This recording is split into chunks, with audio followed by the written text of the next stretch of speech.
আসসালামু আলাইকুম। আপনাদের জন্য নিয়ে এলাম আরেকটি সুন্দর ডিজাইন। খুব সহজে আমি দেখাই আপনাদেরকে বোঝানোর জন্য।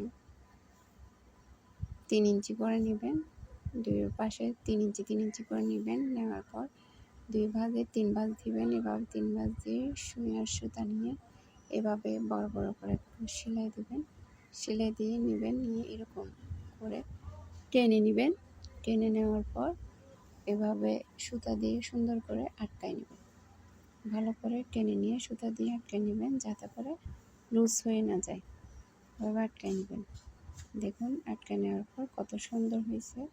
আমাদের ফুলগুলো অনেক সুন্দর হয়েছে, আপনারা দেখুন। তারপর একটা কাপড় নেবেন 5 ইঞ্চি, তাকে 2 ভাঁজ করবেন। 2 ভাঁজ করে এভাবে 1 ইঞ্চি পর পর করে 1 ইঞ্চি পর পর করে আপনারা এক একটা ফুল লাগাবেন। এভাবে সেলাই করবেন। 1 ইঞ্চি গ্যাপ রেখে রেখে আপনারা ফুলগুলা লাগাবেন, একটার পর একটা এভাবে দিয়ে লাগাবেন। 1 ইঞ্চি, অবশ্যই 1 ইঞ্চি গ্যাপ রাখতে হবে, তাহলে সুন্দর লাগবে দেখতে। ফুলগুলো অনেক যদি পাশাপাশি হয়ে যায় তাহলে একটা সুন্দর লাগবে না, কিন্তু 1 ইঞ্চি পর পর যদি সেলাই করেন তাহলে ডিজাইনটা দেখতে অনেক সুন্দর লাগবে। এখন সেলাই করবেন, প্যান্টের সাথে এভাবে বসাইয়ে সেলাই করে ফেলবেন। সুন্দর করে সেলাই করবেন।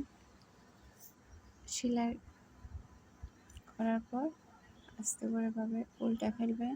2 সুতা পরিমাণ গ্যাপ রেখে আরেকটা চাপ সেলাই দিয়ে দেবেন। এভাবে করে চাপ সেলাই দিয়ে দেবেন।